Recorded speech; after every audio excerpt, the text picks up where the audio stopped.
Hola, muy buenos días a todos. Estamos de nuevo en Gastronómica Live, en estos encuentros que nos han reunido en las últimas semanas en torno a la cocina, la gastronomía, el futuro, y que tienen mucho que ver con esa idea de vamos a pensar también en el oficio, no solo en lo que nos está ocurriendo.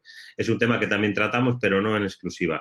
Hoy tenemos un invitado de lujo y un tema de lujo. Tenemos a Luis Lera, Luis Alberto Lera, de Castroverde de Campos, el restaurante Casalera, uno de los cocineros más importantes desde el punto de vista, en mi opinión, de lo que los necesitamos a gente como él en el país, al que vamos a presentar a continuación.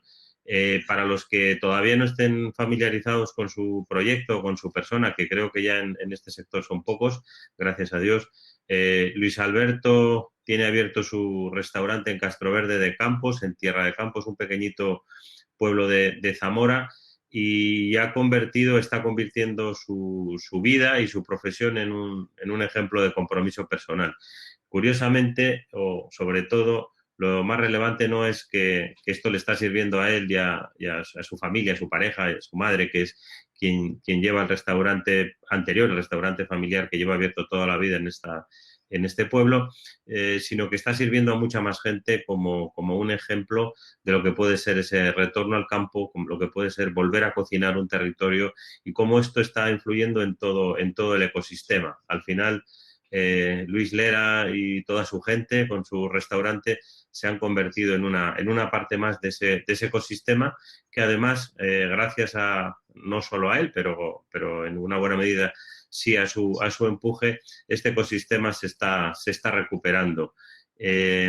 Hablamos de un tema muy concreto, pero en realidad estamos hablando de la situación de prácticamente todo el territorio rural de este país. Vamos a hablar del pichón bravío de Tierra de Campos y de todo el trabajo que están haciendo para su mantenimiento y su desarrollo, pero el mismo ejemplo nos podría servir para cualquier otro de los cientos de productos singulares que tenemos en este país. Luis, buenos días y bienvenido a Gastronómica Live. Buenos días, Benjamín. ¿Qué tal? ¿Cómo estás? Pues encantado de poder acercarnos a Castroverde, a tu casi flamante cocina, porque todavía no la has podido casi ni... Has cocinado mucho, pero tiene muy poco tiempo, ¿no? Esa decisión que tomaste de volver al pueblo y reabrir el concepto histórico de la casa, pero de un modo mucho más profesional, familiar, en una nueva ubicación y con unas aspiraciones muy nítidas, eso no tiene demasiados años. Si quieres nos puedes hablar un poco de eso. Yo te lo hago, te planteo una pregunta.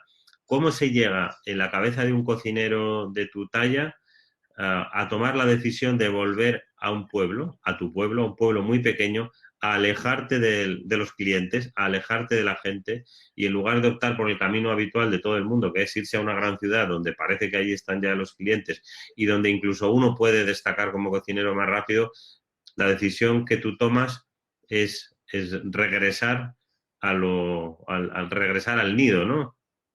Sí, bueno, si esto lo hablásemos ahora mismo, sería relativamente lógico, porque gracias al periodismo gastronómico y a la labor que estés haciendo, parece que el mundo rural ha vuelto a florecer, ¿no? De hace muy poquito tiempo para acá. De hecho, lo vimos en Terra este año. Claro, yo vine hace 12 años para acá, entonces era mucho más complejo.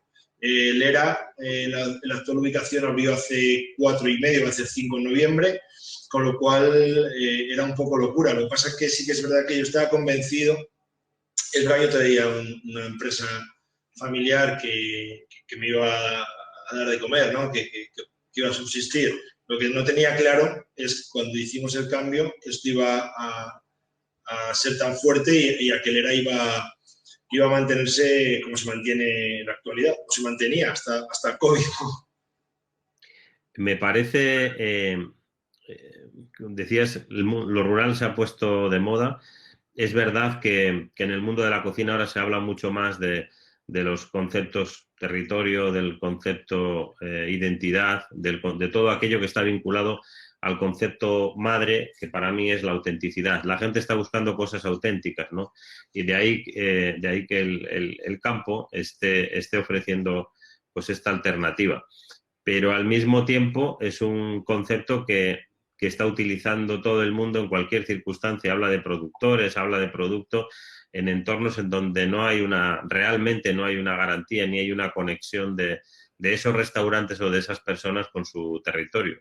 Sin embargo, ahí a tu alrededor no te queda otra que fomentar esa relación que yo decía antes y que a todo el mundo le vaya bien, ¿no? Y que todo el mundo pueda desarrollar su trabajo para que realmente podáis subsistir, porque Lera sí es realmente un restaurante auténtico, no hay trampa ni cartón. Bueno, aquí la verdad que cuando yo llego hace 12 años, llega un momento que me doy cuenta de la parte muy buena que habíamos llevado durante años, ese camino de la empresa familiar, pero bueno, había un pequeño totum revolutum, ¿no? Era un restaurante que se hacía para que la gente comiese bien. Daba un poco, no daba igual el producto, pero no era el principal objetivo. Cuando hacemos el cambio hace 4 años, aquí sí que hay una búsqueda absoluta en el pequeño productor, en ese arraigo a la tierra, pero sobre todo en una cosa muy clara, en el que todo lo que nos rodea tiene que ser parte del restaurante. No digo solo el productor, hablamos de pichones, de lentejas, de garbanzo, de alubias, nuestros pequeños proveedores, amigos, porque al final somos parte todos de la familia, sino la propia tienda del pueblo, el carnicero del pueblo de al lado, es decir, cómo se crea una red de abastecimiento real de gente que te rodea, que yo creo que es el verdadero desarrollo rural y el que todos deberíamos hacer, por una cuestión de ética, simplemente ética y bueno, al final es tú todo lo que das recibes y yo por suerte pues si he dado eso lo estoy recibiendo con creces, claro. La verdad es que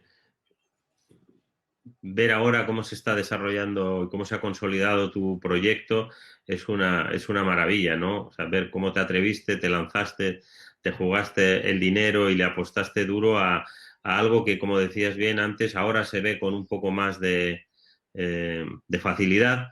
Aún así se ve desde la ciudad. Otra cosa es estar allí todos los días, ¿no? Y pelear porque lo tuyo tiene que ser lo suficientemente atractivo para que la gente venga de lejos, a veces de muy lejos. Hablábamos, ahora ir centrándonos un poco en la cocina, de los pichones como símbolo. Hablaremos después de la caza y de otros productos que se sirven en tu casa. En el caso de los pichones es una circunstancia muy singular por la relación que tienen con el ecosistema, pero incluso desde el punto de vista visual, desde el punto de vista de la ayuda que ha supuesto históricamente para las familias que mantenían los palomares, desde el punto de vista de la propia imagen de lo que es Tierra de Campos. Hoy, para que no sea solo hablar, porque esto se trata también de cocinar, Luis nos va a hacer un plato todavía inédito que se podrá degustar en Lera cuando abra las puertas, que no sé si esto todavía lo sabemos cuándo va a ser o no, un pichón lacado que podremos ver en parte su elaboración. Vamos a hablar de los palomares. ¿Qué suponen los palomares? ¿Qué han sido los palomares en Tierra de Campo? ¿Cómo es la paloma que habita en esos palomares? ¿Qué circunstancias tiene o qué características singulares frente a las torcaces o las mansas, las de parque? Y por qué ese es un producto que sin ser del todo salvaje es un producto de altísima calidad y es un producto fetiche, que yo creo que estás consiguiendo poner en el mapa y que creo que dentro de poco, además, si nos lo quieres contar, se va a poder consumir. Nunca va a ser igual que en Castroverde, pero que alguien en su casa se lo va a poder comer. Vamos a hablar de si te parece, de palomares y de pichones. Bueno, no sé si sabéis todos bien cómo funciona un palomar. Nosotros, bueno, desde la época de los romanos, en toda la península ibérica, incluso en todo el Mediterráneo, esto venía de la herencia egipcia y de los árabes, se llenó de palomares. Pero sobre todo en nuestra comarca, porque era una estepa cerealista, entonces tenía mucha lógica que aquí hubiese palomares. Y el palomar era un sustento económico para toda la familia. Es decir, teníamos una ganadería gratuita, porque la paloma se alimenta fuera y pone los nidos dentro del palomar.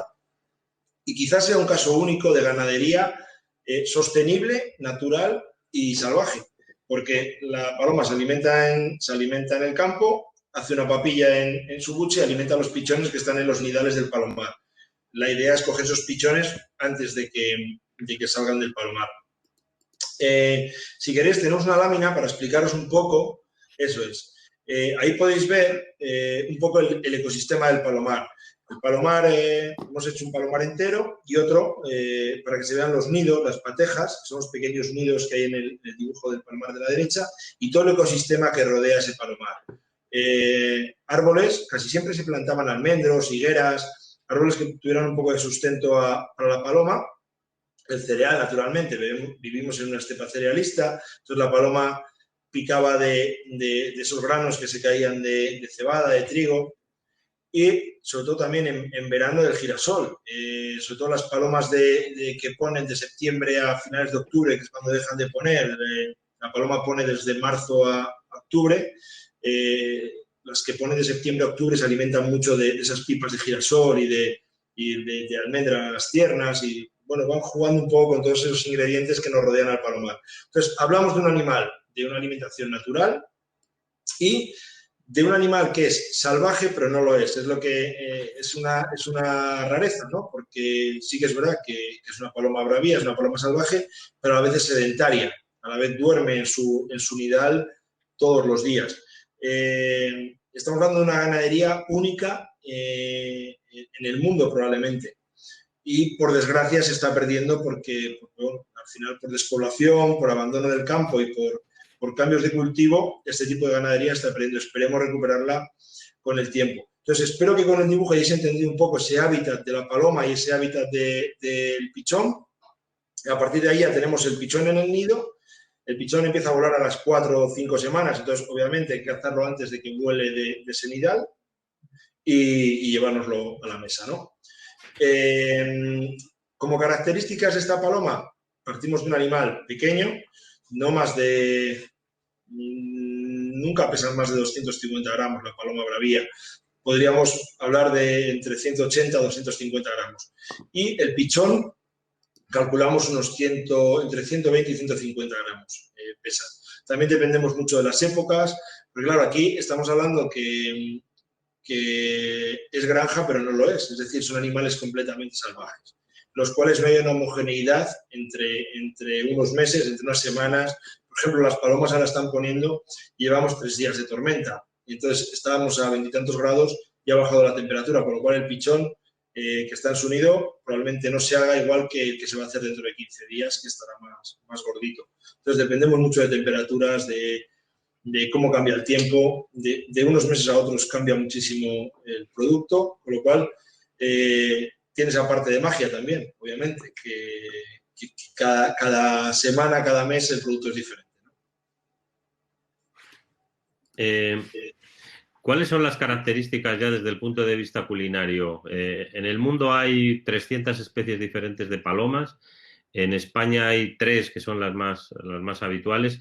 ¿Cuáles son las características que hacen que los pichones de paloma bravía de tierra de campos tengan organolépticamente sean, y para su cocina, para su utilización en cocina, sean especialmente delicadas? O sea, ¿qué los diferencia de las torcaces o qué los diferencia de otro tipo de palomas? La torcaz mucho, porque la torcaz estamos hablando de un producto migratorio, ¿no? De una paloma migratoria que se caza, eso sí que se caza. En la zona de Pirineos, Navarra, País Vasco se caza al paso, y aquí en nuestra zona, las alamedas que cuando están en esa migración, pues si un día vas de caza te sale una, pues la puedes tirar. Entonces estamos hablando de un animal completamente salvaje y de una carne mucho más recia, más dura, con muchos matices también y con una alimentación similar a la de la zurita, en este caso en tierra de campo. Si matamos una torcaz en Jaén, obviamente no tiene nada que ver, pues habrá alimentado aceituna, y si matamos una torcaz en la zona de Extremadura, habrá comido bellota, con lo cual la torcaz sí que es verdad que es un animal completamente diferente a la zurita, mucho más grande, salvaje, mucho más musculado porque hace esas migraciones y es más dura. Y la zurita al final, aunque se alimenta fuera, no deja de volver al palomar diariamente y es un animal que vive quizá mucho más cómodo, más tranquilo y sin tantos problemas con las migraciones. Y luego tenemos el pichón que vemos habitualmente en los restaurantes, que es el pichón de Bresse o el de Navaz, son pichones gordos, son pichones cebados, que obviamente tampoco tienen nada que ver, son pichones mucho más grandes, más grasos, en el cual se plantea otro tipo de cocción completamente diferente a la que tenemos aquí. El pichón de Bresse, el pichón de Navaz, al ser más grasos, se precian a hacerlos más al horno, más sangrantes. Esa grasa nos puede aguantar bien en la plancha y en el horno. Y el pichón de tierra de campo, os voy a enseñar uno para que veáis el tamaño que tiene. Es un pichón pequeñito. Este pesará unos 110 gramos, 120, con una parte grasa a la parte de arriba. Están gorditos, porque ahora llevan para buena época, pero es un pichón que no te va a aguantar bien ese golpe de horno tan fuerte como va a aguantar otro. Aunque el que vamos a hacer al horno, ¿no? Entonces, estos pichones siempre se han hecho estofados, guisados, siempre con un punto de grasa, de salsa para mitigar esa falta de grasa, ¿no? Porque necesitamos, quedan tiernos, pues son animales de 4 semanas, pero carecen de grasa. Entonces, siempre se han hecho con salsa, sobre todo escabechados y estofados en nuestra zona. Ahora hemos jugado con un montón de recetas ya desde hace tiempo y los acompañamos de un montón de cosas. Te iba a preguntar sobre eso precisamente. ¿Has estado cocinando la tradición? ¿Te estás autolimitando a tratar de utilizar esos productos de máxima calidad que tienes alrededor? ¿Hasta qué punto crees que esto como cocinero te está limitando? ¿O crees que tiene mucho desarrollo utilizar los mismos productos y seguir evolucionando? Hablábamos antes de los escabeches. Para mí, y no tengo ambajes en decirlo, los escabeches más delicados de caza de este país yo siempre los he comido en Lera. Cuando nadie parecía que el escabeche también estaba como un poco abandonado, allí se comían unos maravillosos. Luego llegó el mundo ceviche que lo tapó todo de lima y cilantro, y por fin parece que estamos volviendo, y ahora ya el escabeche pues vuelve, gracias a Dios, a estar en muchas mesas, pero no deja de ser una receta muy tradicional, en su momento una receta para conservación básicamente, pero que, como siempre, la mano experta de un cocinero puede llevar a volverlo algo delicadísimo. ¿Cómo es ese trabajo de trabajar con los mismos productos de siempre y tratar de evolucionarlos? Bueno, ahí, mira, es una pregunta que yo me hago todos los días, Benjamín. Yo tengo dos hándicaps a superar. El primero, la tradición, ¿no?, de una casa de hace mucho tiempo en la cual yo siempre me he sentido muy arraigado a esa cocina, y sobre todo un arraigo tremendo a mi comarca.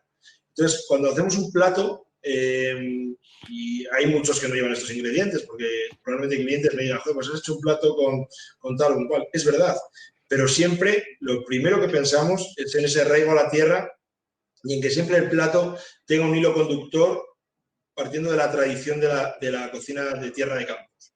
Entonces, sí que es verdad que tenemos que superar esos dos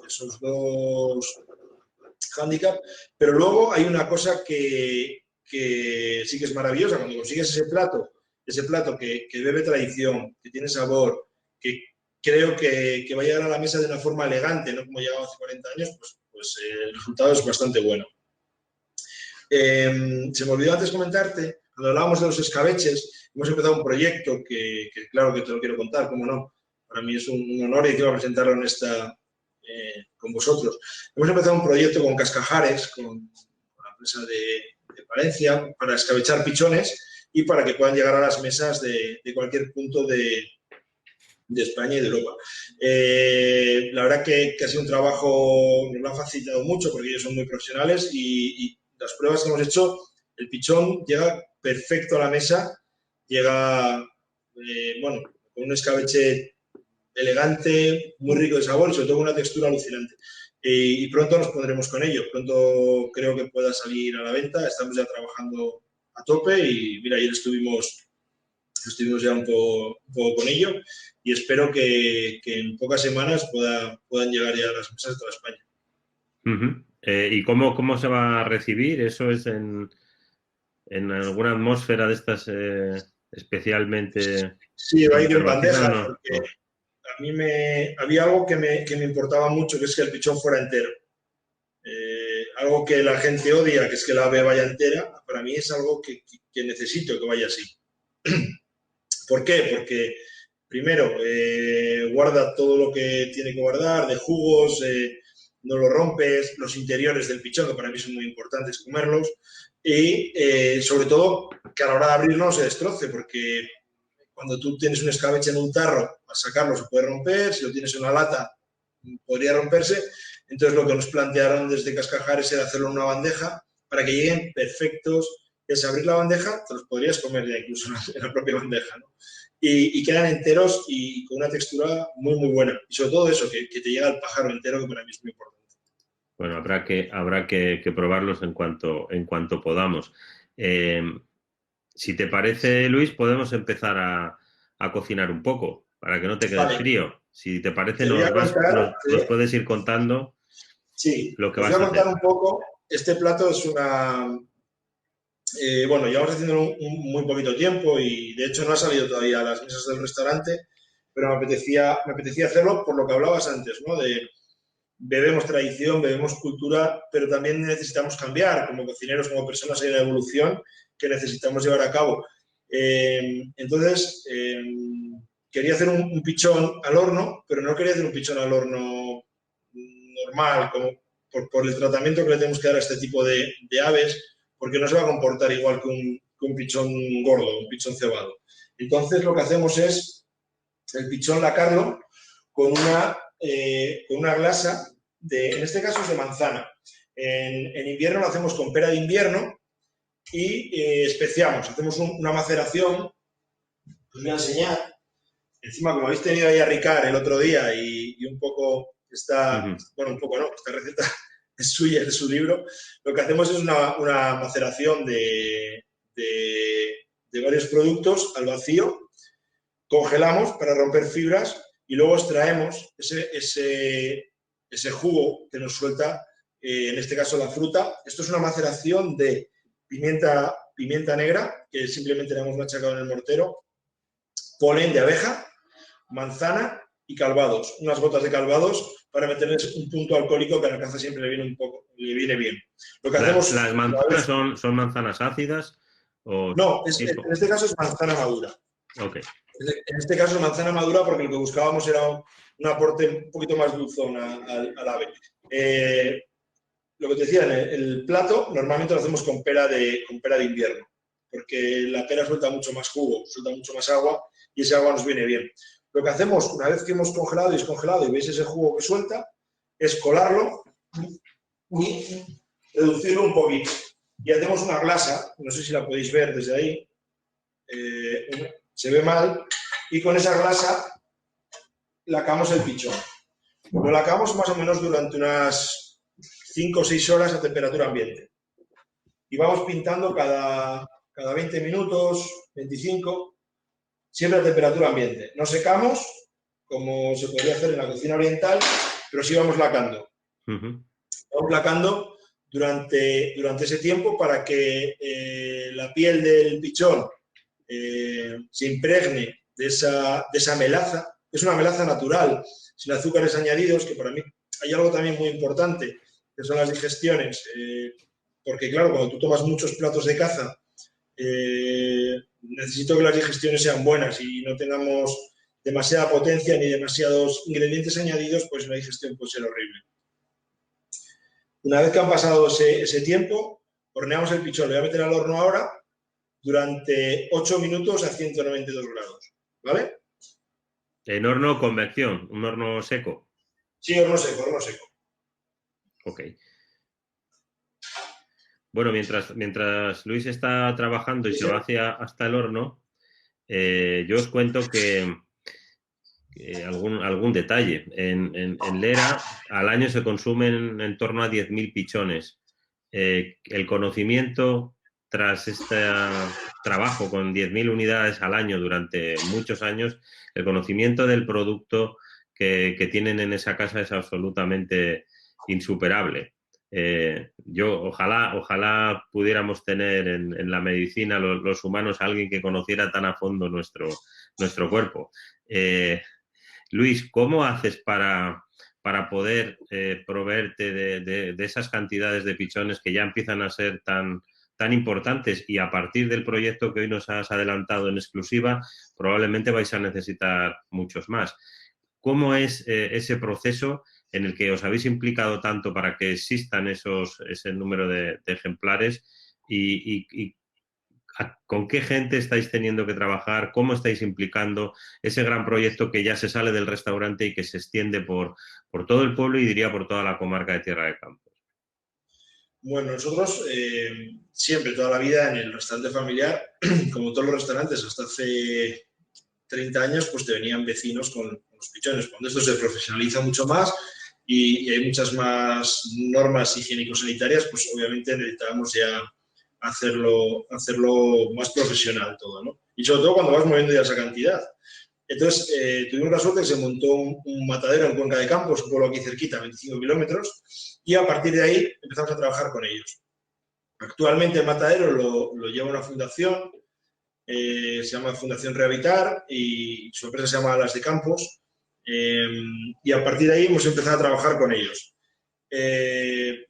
Esperemos que esto siga adelante, y mi idea futura es empezar a cooperativizar a pequeños productores para que ellos puedan, eso ya sería un tema ajeno obviamente al matadero y a la fundación, pero sí que es verdad que a la gente de Tierra de Campos le tenemos que implicar en este proyecto para que cada vez tengamos más pichones, para que el pichón, obviamente el escabechado que hemos hablado, o los que llegan a los restaurantes, pero que puede llegar a las mesas de todo el país, probablemente ultracongelado, pues es la forma más lógica de que llegue, y sobre todo porque es un animal que es muy delicado, entonces en muy pocas horas tenemos que pasar del palomar a la ultracongelación, porque en fresco tampoco es un animal que aguante en exceso. Entonces, mi idea futura, y es en la que estamos trabajando actualmente, es cooperativizar y empezar a hacer una red de abastecimiento importante, no solo para que haya un abastecimiento a restaurantes y a mesas, sino para que haya volvemos otra vez al desarrollo rural y a la ética personal que tenemos con nuestra comarca, ¿no? Queremos que todo el mundo se involucre. ¿Para qué? Para que haya una pequeña entrada económica en sus casas, cada vez tengamos menos sangría de gente que se vaya, y sobre todo, quizá alguien que pueda volver. Eso sería ya maravilloso. Y sobre todo después ahora de estas cosas que pasan, ¿no? De la pandemia, yo me planteo mucho esto. Es decir, si yo estuviese en una ciudad, a lo mejor me planteaba un tipo de ganadería así, sostenible, natural y sobre todo arraigada al medio y pudiendo hacer las cosas bien. Es decir, tenemos que dar seguridad también desde nuestro punto de que la gente que va a venir va a tener el producto vendido, y sobre todo ir dando pasos poquito a poco para que cada vez tengamos más abastecimiento de carne y que el matadero funcione cada vez más, claro.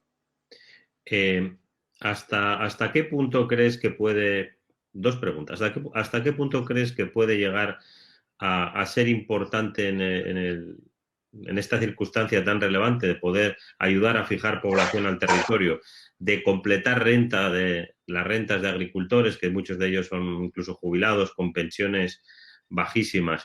Y a partir de ahí, la siguiente pregunta sería, ¿qué herramientas de tipo legal harían falta para que esa relación entre pequeños productores y los restaurantes que estáis en estos territorios podáis tener una relación legal, una relación abierta, una relación que realmente pueda suponer un ganar-ganar para unos y para otros?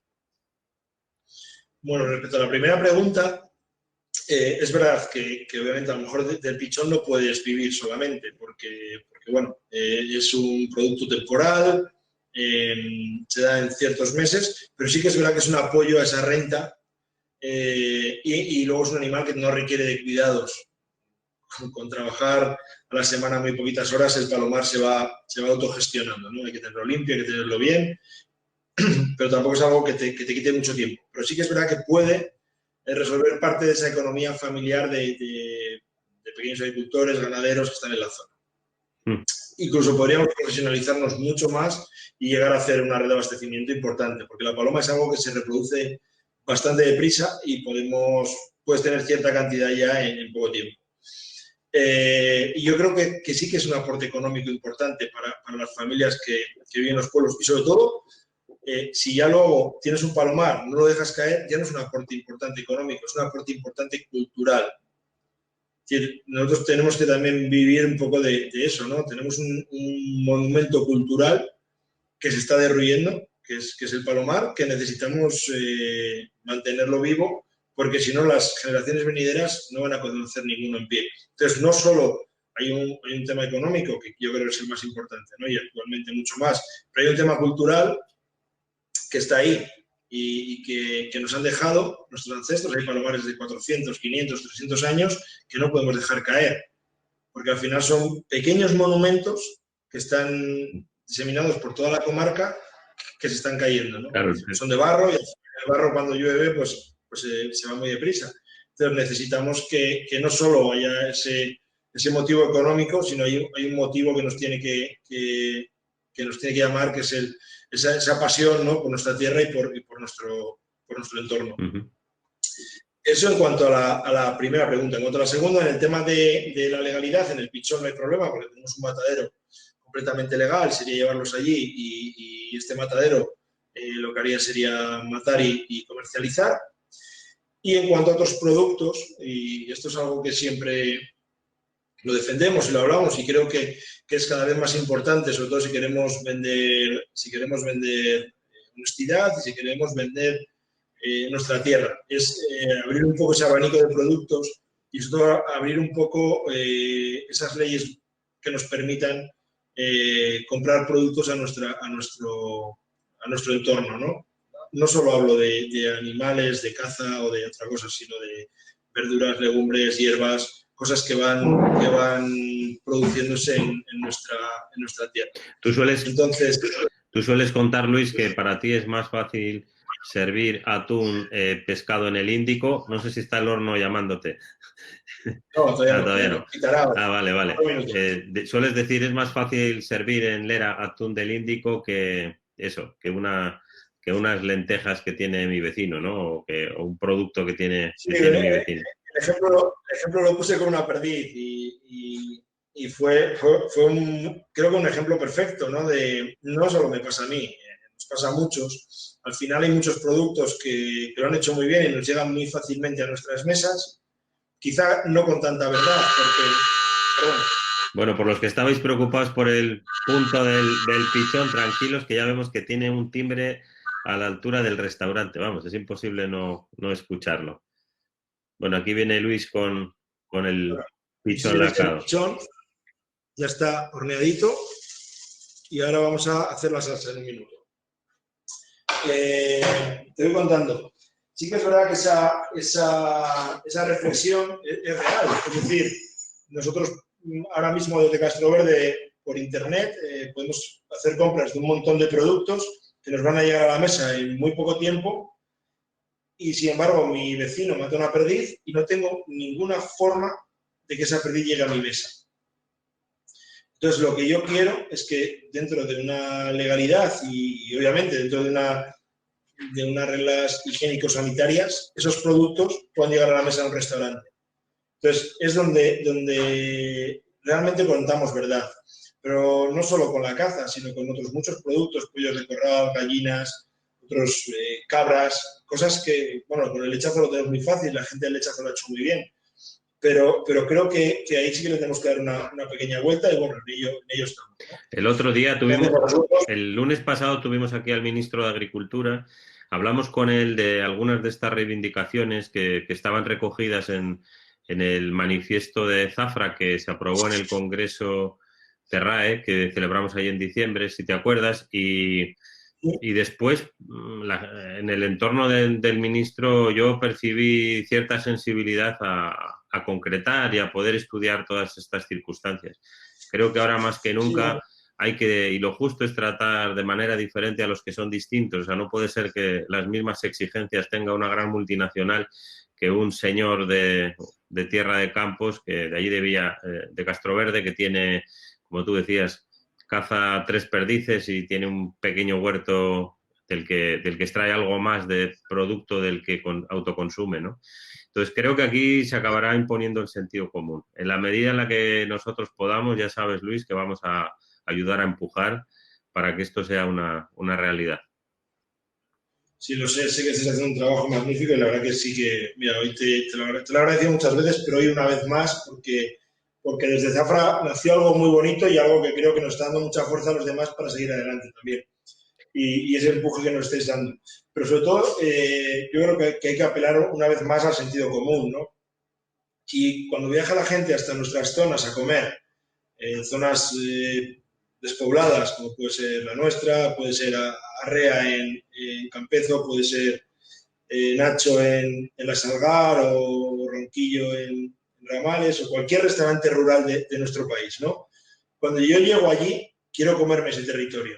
Lo que no quiero comerme es un producto que hayas comprado en un área comercial. Entonces, ahí es donde tiene que imperar el sentido común. Y nada más. Voy a sacar la carcasa del pichón para hacer la salsa, ¿vale? Ahora os enseñaré cómo ha quedado la carne. Esta carne no queda rojiza, como queda la de un pichón más gordo, ¿no? Esta carne queda un poco más blanquecina, porque obviamente no tiene grasa, queda una textura muy buena, pero la carne nunca se queda con ese sonrosado que queda el pichón de Brest. Voy a acercarlo a la cámara con la mano para que lo podáis ver, ¿vale? No sé si veis cómo ha quedado por dentro. Luis, en paralelo, te doy un poco más de pienso para que sigas hablando. Nos preguntan por aquí, con mucha razón, si la cocina fina, el fine dining, la alta cocina, como queramos, no ha abusado demasiado del pichón. No de los pichones que estamos viendo ahora, sino de ese pichón de Brest que al final no hay restaurante con aspiraciones en el que no esté en su carta. A mí me gustaría que explicaras, aunque ya lo estás haciendo de un modo colateral, pero sí directamente, qué diferencias hay y por qué no es lo mismo comerse uno de estos pichones que estáis vosotros criando y después mimando y después guisando que un pichón que llega, como tú decías, cebado, gordito y listo para simplemente plancharlo.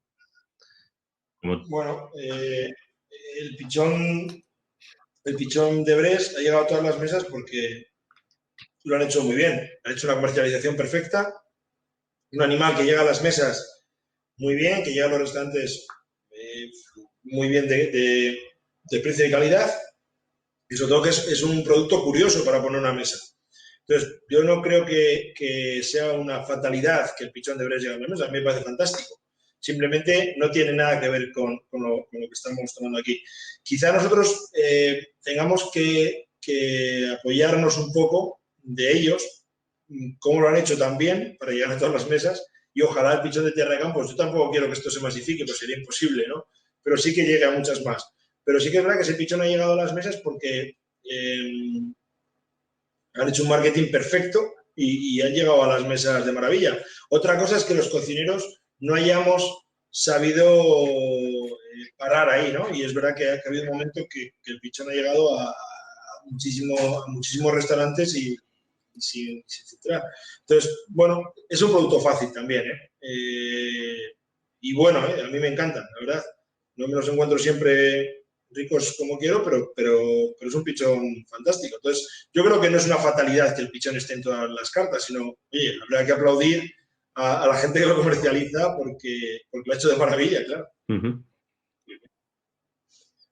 Bueno, mientras... Bueno, hay algo que también quiero que veáis, que es esto, ¿no? Que es para mí por lo que es importante el animal entero. Son los interiores, que es con lo que vamos a hacer la salsa ahora mismo. Vamos a hacer una salsa rápida de interiores de pichón. Bueno, le voy a contar, Luis, voy a contar un detalle a nuestros televidentes, oyentes o como los queramos llamar. Además en la plataforma, además de la sección de preguntas, hay una sección de encuestas en donde os hemos puesto una encuesta para hoy La pregunta es, ¿crees que para el futuro de la gastronomía rural, y hay tres posibles contestaciones que podéis revisar en pocos segundos y que podéis contestar? La primera de ellas es, ¿deberíamos reconocer la importancia de la gastronomía rural y darle más notoriedad? Habría que facilitar la relación legal entre cocineros rurales y pequeños productores, como decíamos. Son necesarias políticas activas de concienciación de la sociedad. Por el momento, alguno de vosotros, antes de que yo lo anunciara, ya lo habéis descubierto o habéis participado en más encuentros como este y ya lo sabíais. Llevamos más del 55% de las respuestas dicen son necesarias políticas activas de concienciación de la sociedad. Os lo dejamos ahí para que os lo penséis y podáis contestar y volvemos con Luis, que está ahí cuchillo en ristre. Bueno, ahora ya tenemos, yo había echado previamente un poquito de cebolla, solo cebolla y aceite. Hemos puesto ahora los interiores y la carcasa del pichón triturada. Vamos a flambear con un poquitín de, en este caso, un poquitín de brandy.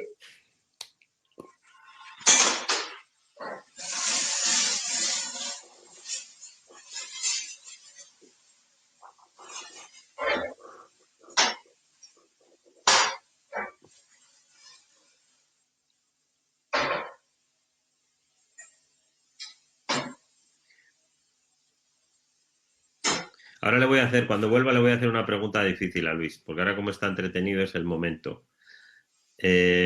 Casi todos los aficionados a la cocina que pasan por Lera se hacen la misma pregunta cuando salen y dicen, ¿por qué esta casa no tiene ya una estrella Michelin?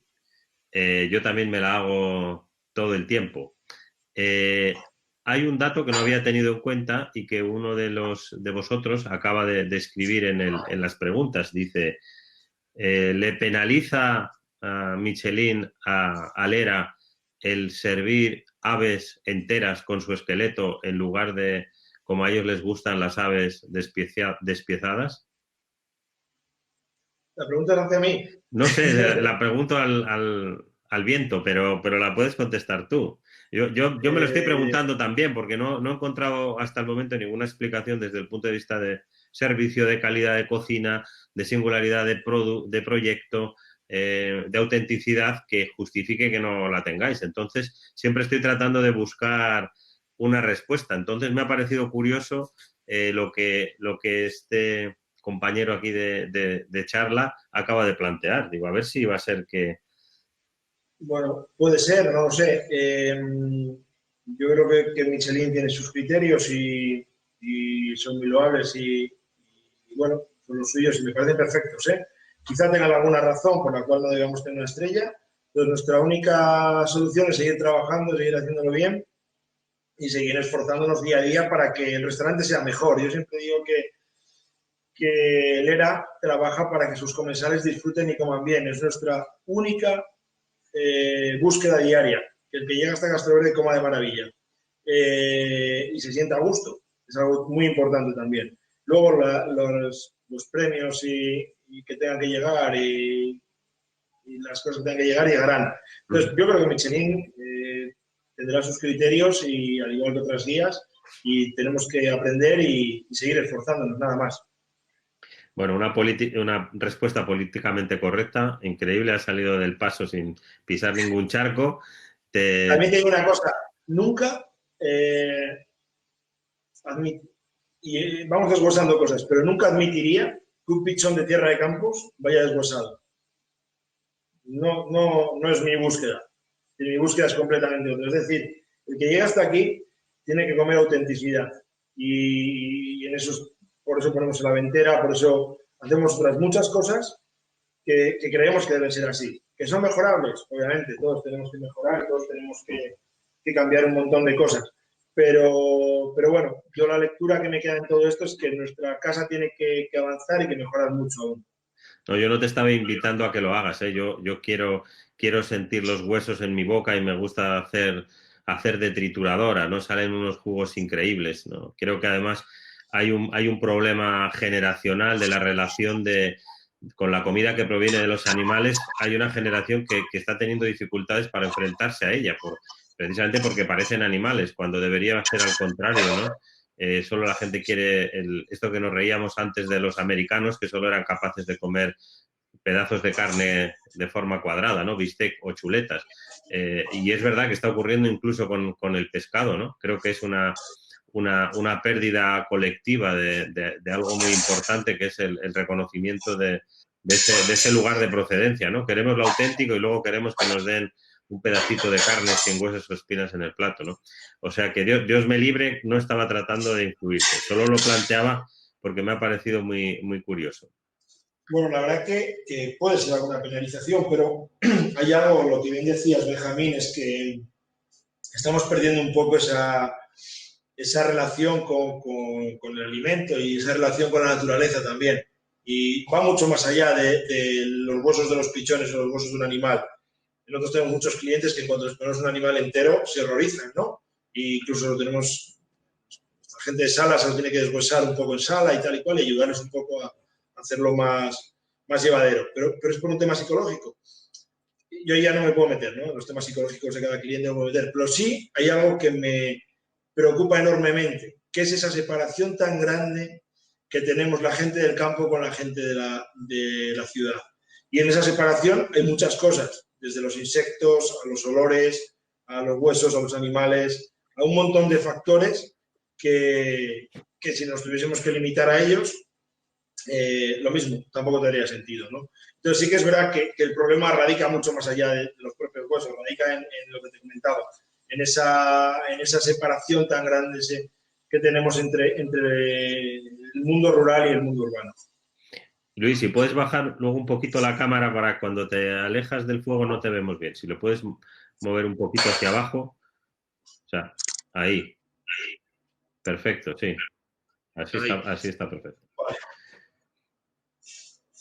Bueno, ya tenemos casi el jugo de las carcasas preparado. Voy a calentar un pelín, ¿verdad? Que voy a calentar un pelín el pichón para emplatarlo y vemos este plato terminado. Tenemos ya el pichón cortado, le he sacado las dos mitades, me he guardado la carcasa y los interiores para el jugo. Aquí tenemos los restos de carcasa interiores y cebolla que hemos triturado y prensado con un cazo.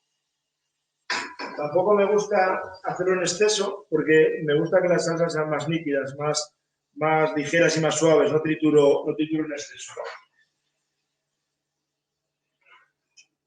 Bueno, un lujo, como veis, noticias frescas como los pichones, pichones de Tierra de Campos en su casa, ese proyecto de Lera con Cascajares y esta receta de pichón bravío lacado que hasta ahora nunca había hecho en público, Luis. Aquí tenéis la salsa, y esto es una salsa de interiores del pichón, corazón, hígado y carcasa, ¿no? La vamos a poner de fondo, voy a calentar un poquito el pichón antes de nada. 30 segundos. Mientras salseo y terminamos el plato. Es un plato muy básico en el cual solo actúan una marinada a base de una melaza natural de manzana con polen y calvados y el pichón con un poquito de cebolla pochada y pimienta. Y ese brandy con el que hemos flameado. Entonces, es algo que también nos gusta mucho hacer en Lera, ¿no? Es cómo con un producto y muy pocos ingredientes más podemos llegar a un plato. ¿Para qué? Para que el principal protagonista de este plato sea el pichón, no las salsas ni los condimentos que le pongamos. Uh-huh.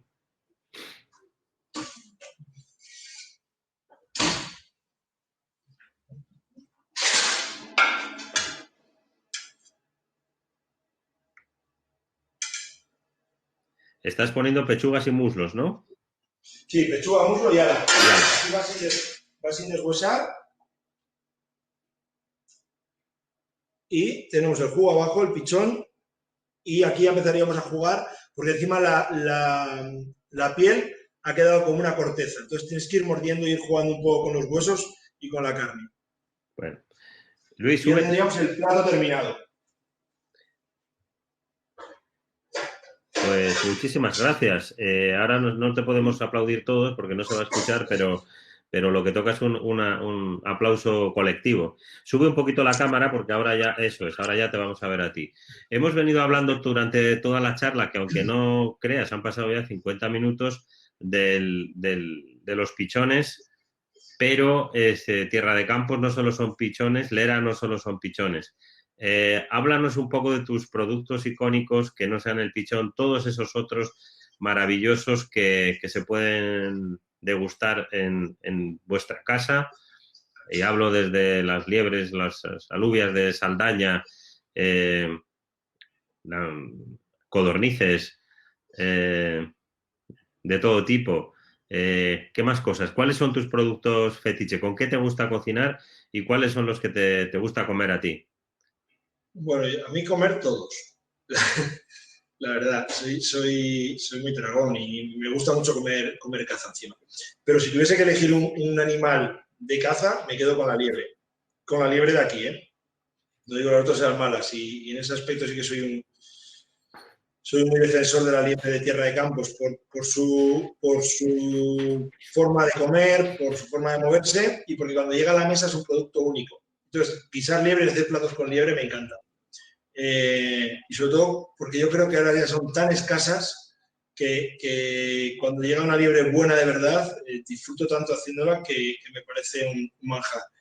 Obviamente, la codorniz, que bien has hablado, para mí es la reina de las aves, también es por un tema cultural, ¿no? Hay muchas, nuestra comarca siempre hubo mucha codorniz, cada vez hay menos por los cambios de cultivo y por la forma que se viene haciendo el campo actualmente, pues esa masificación y esa poca rotación de cultivos y por la maquinaria que utilizan, cada vez hay menos codorniz, pero la codorniz en temporada me parece un producto único. De hecho, espero que este año, con lo que está lloviendo, podamos tener codorniz y que lleguen a la media veda unas cuantas por lo menos para poderlas comer. Y una codorniz de final de temporada me parece alucinante. Obviamente perdiz, la perdiz roja, que es un poco la reina del campo de toda la península, ¿no? Y por suerte aquí tenemos mucha y está criando bien la perdiz y tenemos bastante. Conejo tenemos un montón, también conejo de monte, conejo campero de aquí, que es muy bueno.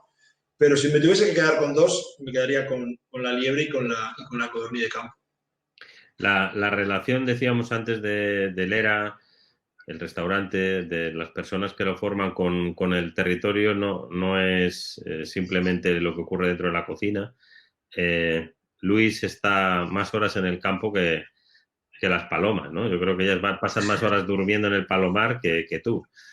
¿Cómo es la vida de alguien que ha decidido cocinar eso que siente tan de cerca y que pisas y que recorres es decir, no te tienen que contar si este año va a haber mucha perdiz o poca o cómo viene la temporada porque lo estás viviendo intensamente? O sea, ¿cómo es esa relación real que mantienes con tu territorio? Bueno, sobre todo, fíjate, a pesar de lo que pueda creer la gente, es una relación de respeto absoluto a la naturaleza y a la caza sobre todo. Yo siempre digo que el buen cazador es el que respeta la pieza como algo único. La pieza de caza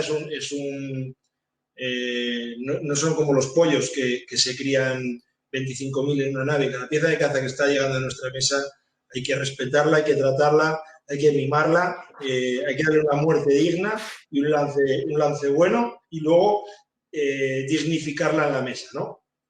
Para mí eso es primordial.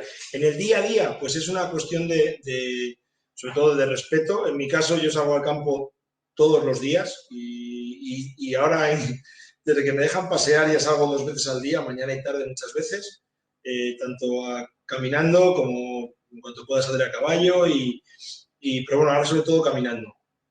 Y también entreno los perros ahora, por las tardes, ahora que los días son más largos, si tengo tiempo, entreno los perros por la tarde y luego empezaré por la mañana.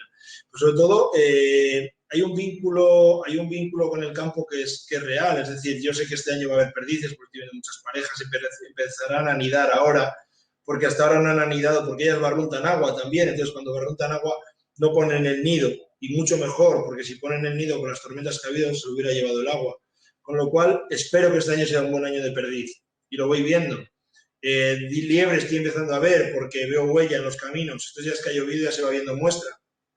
Codorniz, como está lloviendo, espero que cuando vuelva y este año la cosecha va a ser un poco más tardía, se quede alguna. Entonces, sí que es verdad que culinariamente todo eso lo voy viendo y voy viendo que nos pueden llegar piezas.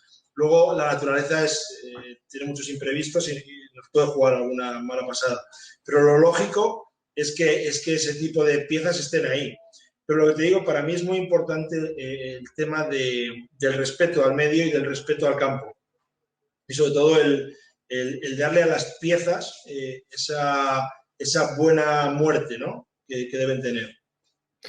Muchas veces has dicho que si no cambian las circunstancias ahí afuera, es posible que Lera, como un restaurante de producto, de autenticidad, de verdad, en 10 años está condenado a desaparecer. ¿Qué tendría que ocurrir para que pudiéramos decir que Lera, como restaurante auténtico, sincero y de verdad, pueda durar 80 años? Hostia.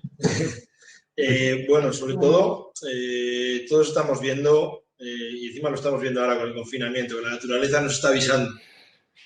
Señores, cuando paramos, la naturaleza responde. Los mares están recuperando, las ciudades están entrando animales que nunca han entrado con nuestro parón. Y aquí nos pasa lo mismo. En cuanto haya una norma agrícola que permita quitar herbicidas, pesticidas, insecticidas, todo tipo de productos que se echan al campo, la naturaleza responderá y responderá para bien. Entonces habrá muchas más piezas y cuando alguien venga a Lera podremos darle esas piezas auténticas. ¿Qué tiene que pasar para eso? Primero, que el campo pare un poco. No digo que pare y dejen de producir. Yo lo que más me gusta es que los agricultores de mi pueblo produzcan, ganen dinero y tiren para adelante. Lo que hay que hacer es ayudar a ese agricultor a pagarle un justiprecio por un producto. ¿Y cómo se hace un buen producto? Pues probablemente haciendo productos ecológicos, trabajando otro tipo de agricultura que se hacía hace 100 años y que se ha perdido porque nos hemos convertido en macroproductores inducidos por las grandes empresas de fitosanitarios, ¿no? Entonces, yo la lenteja que consumimos en Lera es lenteja de un productor ecológico del pueblo de al lado. Pero claro, tenemos, creo que productores ecológicos en 5 pueblos alrededor, tenemos 8 o 10. Ojalá fuesen muchos más y a eso hay que ayudarlos. ¿Cómo les ayudamos? Pagándoles un precio justo o más que justo de su producto. Luego, yo os podría dar ese producto auténtico en Lera. Si eso no pasa y la Comunidad Europea sigue apostando por las macroproducciones, pues probablemente las perdices desaparecerán, las liebres desaparecerán, las codornices, el hombre de las lentejas se cansará y dejará de producir y yo al final, para tener que daros un producto que no siento y que no creo honesto, pues probablemente tenga que echar el cierre. Y me iré a otro lado, a cocinar, pero probablemente no será lo mismo ni estaré igualmente comprometido con mi medio, ¿no? Yo he venido aquí no solo por buscarme un restaurante en el que vivamos todos, sino por un medio de vida y por una forma de vivir. Entonces, obviamente, si todos sintiésemos lo mismo, pues nos iría mucho mejor. Si a esto le añadimos lo que hablábamos antes, que esa burocracia nos ayude a que los productos que nos rodean lleguen a las mesas del restaurante, cuando alguien venga aquí podrá encontrarse productos auténticos. No digo ni mejores ni peores, auténticos. Con eso ya me vale. A veces es bastante más sencillo de lo que parece, ¿no? Hay decisiones concretas.